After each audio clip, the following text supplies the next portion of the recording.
वक्फ bill के खिलाफ हम लोग थे और अगर हम उसके पीछे जाएं, भारतीय जनता पार्टी छीनने की राजनीति करती है। भारतीय जनता पार्टी छीनने की राजनीति करती है, आपसे कुछ छीन ले। सपा अध्यक्ष अखिलेश यादव जो इस वक्त बीजेपी पर जमकर फायर हैं, बीजेपी पर हमला बोलने का वो कोई मौका नहीं छोड़ रहे हैं। अखिलेश यादव 2027 के विधानसभा चुनाव की तैयारी में लगे हैं। जो जनसैलाब अखिलेश के साथ नजर आ रहा है वो ये बता रहा है कि बीजेपी के लिए यूपी चुनाव जीतना इस बार आसान नहीं होने वाला है। पहले ही सपा ने लोकसभा चुनाव में बीजेपी को एक बड़ा झटका दिया। ऊपर से अखिलेश की बढ़ती लोकप्रियता, भले ही बीजेपी कितना भी हिंदू मुस्लिम कर ले, लेकिन इंडिया गठबंधन उसके सभी मंसूबों पर पानी फेर दे रहा है। वक्फ कानून लाकर बीजेपी ने जो चाल चली है उसको जनता बखूबी समझ रही है। कोई भी कानून बीजेपी ले आए, लेकिन जनता से जुड़े मुद्दों पर वो फंसी पड़ी है और उसके ही समर्थक ये समझ चुके हैं कि बीजेपी राजनीतिक लाभ के लिए ऐसे मुद्दे ला रही है। वो सत्ता में बने रहना चाहती है। बस बता दें कि वक्फ कानून को लेकर देश भर में हंगामा मचा है। प्रयागराज पहुंचे सपा अध्यक्ष अखिलेश यादव ने वक्फ को लेकर एक बड़ा बयान दिया है। जी हाँ, वक्फ संशोधन कानून को लेकर अखिलेश यादव ने कहा कि हम वक्फ संशोधन कानून के शुरू से खिलाफ थे। भाजपा हमेशा छीनने की राजनीति करती है। बीजेपी ने पहले नोटबंदी की और भरोसा दिलाया कि इससे भ्रष्टाचार खत्म हो जाएगा। नोटबंदी से हमारी अर्थव्यवस्था अच्छी हो जाएगी। इसके बाद भाजपा ने वैट हटाकर जीएसटी लागू कर दिया। उन्होंने कहा कि जिस तरह आजादी का जश्न मनाया था, उसी तरह बीजेपी ने जीएसटी का जश्न मनाया। आज जीएसटी में कई संशोधन हो चुके हैं और व्यापार पूरी तरह से बर्बाद हो चुका है। अखिलेश ने कहा कि बीजेपी ने एंग्लो इंडियन का रिजर्वेशन पूरी तरह खत्म कर दिया। सुनिए अखिलेश को। वक्फ बिल के खिलाफ हम लोग थे और अगर हम उसके पीछे जाएं, भारतीय जनता पार्टी छीनने की राजनीति करती है। भारतीय जनता पार्टी छीनने की राजनीति करती है, आपसे कुछ छीन ले, उसका ये बाकायदा प्रोग्राम बनाते हैं। पहले नोटबंदी किया इन्होंने, हमें आपको भरोसा दिलाया कि नोटबंदी से भ्रष्टाचार खत्म हो जाएगा, आतंकवाद खत्म हो जाएगा, हमारी अर्थव्यवस्था अच्छी हो जाएगी। क्या वो परिणाम आ रहे हैं? उसके बाद इन्होंने वैट छीन लिया, नया कानून लागू कर दिया जीएसटी का। जिस तरह से आजादी का जश्न मना था, उसी तरह जीएसटी का जश्न मनाया गया। और आप जान लीजिए कितने संशोधन जीएसटी में हो चुके हैं। व्यापार बर्बाद हो गया, व्यापार छीन लिया इन्होंने, बहुत लोगों का कारोबार छीन लिया इन्होंने। एंग्लो इंडियंस का एक आरक्षण होता था, विधानसभा में एक सीट थी, अपॉइंट हुआ करते थे।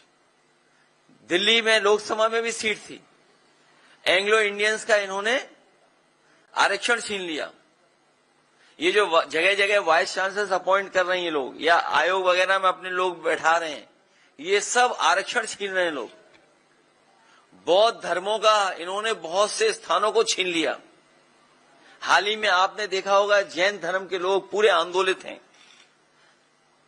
जो सत्य अहिंसा का, करुणा का रास्ता दिखाते हैं, उन्हें सड़कों पे आना पड़ा। वो इसलिए आना पड़ा कि उनके मंदिर की जमीन छीन रही है बीजेपी। ये भारतीय जनता पार्टी वक्फ बिल इसलिए लेकर के आई है जिससे ये जमीन छीन ले। भारतीय जनता पार्टी से बड़ी जमीनी पार्टी कोई नहीं है। जब आपको ये कहते हैं हम दुनिया के सबसे बड़े दल हैं, तो आप भूल जाते हैं ये जमीनी पार्टी है, भूमाफिया पार्टी है। इन्हें कहीं जमीन दिख जाए वहां कब्जा कर लेते हैं। और मुझे लग रहा है कि प्रयागराज में भी बड़े पैमाने पे इन्हीं लोगों ने कब्जा किया होगा। और आप पीडीए से सूची निकलवा लीजिए। पीडीए से बोर्ड पीडीए के लग गए थे, इन्हें लगा कि समाजवादियों ने बोर्ड लगवा दिए। बाद में हमारे 46 में 56 वाले मुख्यमंत्री जी को पता लगा कि ये तो पीडीए प्रयागराज डेवलपमेंट अथॉरिटी है, तो होर्डिंग हटने लगे। पीडीए में भी सबसे ज्यादा जमीन कौन छीन रहा है, कौन ले रहा है?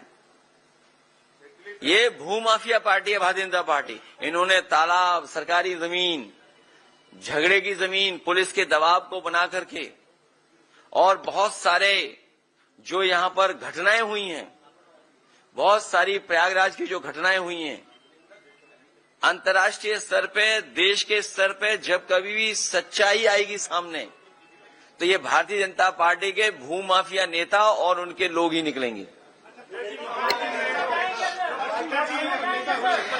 पश्चिम बंगाल में कार्रवाई हो रही है, जांच हो रही है।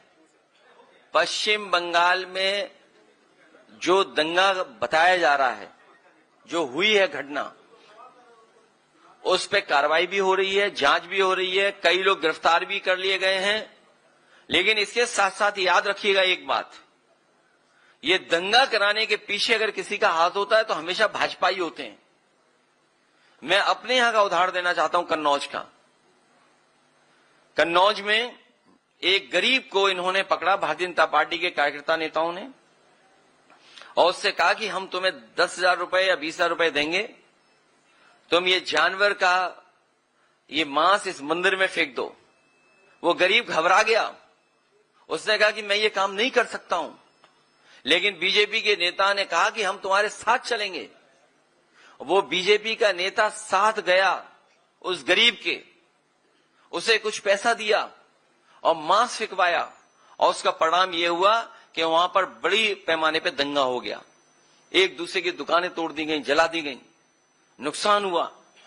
जब हम सब लोगों ने जांच और सच्चाई बताई तो उसमें 17 भारतीय जनता पार्टी के नेता जेल गए। 17 नेता भारतीय जनता पार्टी के जेल गए, एनएसए लगा उन पर। हाईकोर्ट में आप जानकारी कर लेना उन पे किस तरह का वो केस था। तो जहां इस तरह की घटना होती, भारतीय जनता पार्टी के लोग शामिल रहते हैं। भारतीय जनता पार्टी के लोग चाहते हैं कि इसी तरह का समाज में झगड़ा लगा रहे, जिससे वो राजनीतिक लाभ उठा लें। क्योंकि जो बुनियादी सवाल हैं आप उनसे पूछिए। अगर ये हमें, आज तो साइंस है, आज तो एस्ट्रोनॉमी है, आज तो साइंस है ना हमारे आपके बीच में, और हमारे आपके पास न जाने कितने ऐप हैं जहां पे अगर मैं कोई बात कहता हूं तो वो आप जानकारी कर लेंगे, सच्चाई आ जाएगी।